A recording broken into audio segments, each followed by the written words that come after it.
ഒരു ദിവസം ബസ്സിൽ യാത്ര ചെയ്യുമ്പോൾ ഞാൻ ഒരാളെ കണ്ടു. അദ്ദേഹം കരയുകയായിരുന്നു. മുഖത്ത് വേദന, കണ്ണുകളിൽ കണ്ണീർ, ഹൃദയത്തിൽ തീ.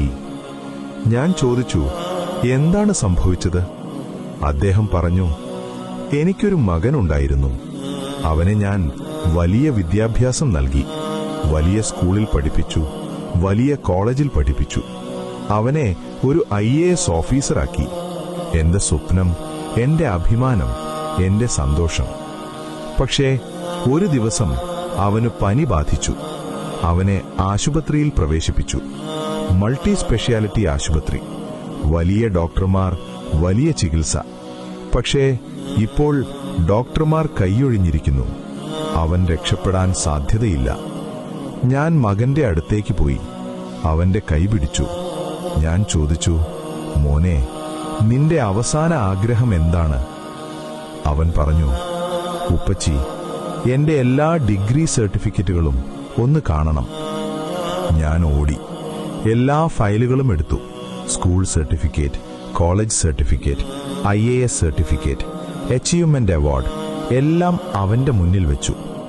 ശേഷം കരഞ്ഞു, ഉപ്പച്ചി, ഇതെല്ലാം ഈ ലോകത്തിലെ ജോലി, പണം, പദവി, ആഡംബരം ഇവയ്ക്കുള്ള സർട്ടിഫിക്കറ്റുകളാണ്.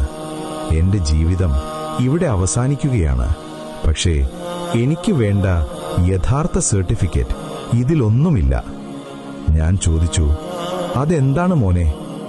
അവൻ പറഞ്ഞു, നിങ്ങൾ എനിക്ക് ഖുർആൻ പഠിപ്പിച്ചില്ല, പ്രവാചകനെക്കുറിച്ച് പഠിപ്പിച്ചില്ല, ഇസ്ലാം പഠിപ്പിച്ചില്ല, നിസ്കരിക്കാൻ പഠിപ്പിച്ചില്ല, ദുആ പഠിപ്പിച്ചില്ല, അള്ളാഹുവിനെ അറിയിച്ചില്ല.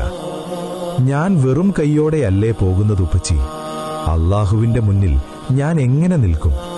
അവന്റെ ചോദ്യങ്ങൾക്ക് ഞാൻ എങ്ങനെ മറുപടി പറയും? ആ പിതാവ് പറഞ്ഞു. അപ്പോൾ എന്റെ ഹൃദയം പൊട്ടി. ഞാൻ ജീവിതം മുഴുവൻ അവന് ലോകം കൊടുത്തു, പക്ഷേ ആഖിറത്തിനൊന്നും കൊടുത്തില്ല.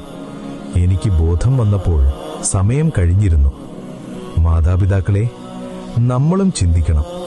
മക്കൾക്ക് ട്യൂഷൻ കൊടുക്കുന്നു, കോച്ചിങ് കൊടുക്കുന്നു, ഇംഗ്ലീഷ് പഠിപ്പിക്കുന്നു, കമ്പ്യൂട്ടർ പഠിപ്പിക്കുന്നു.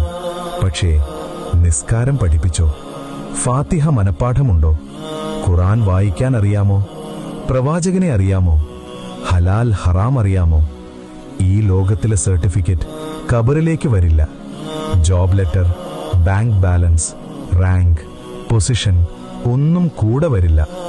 കൂടെ വരുന്നത് ഈമാൻ, സലാ, ഖുർആൻ, ഗുഡ് ഡീഡ്സ്, അല്ലാഹയുടെ കരുണ.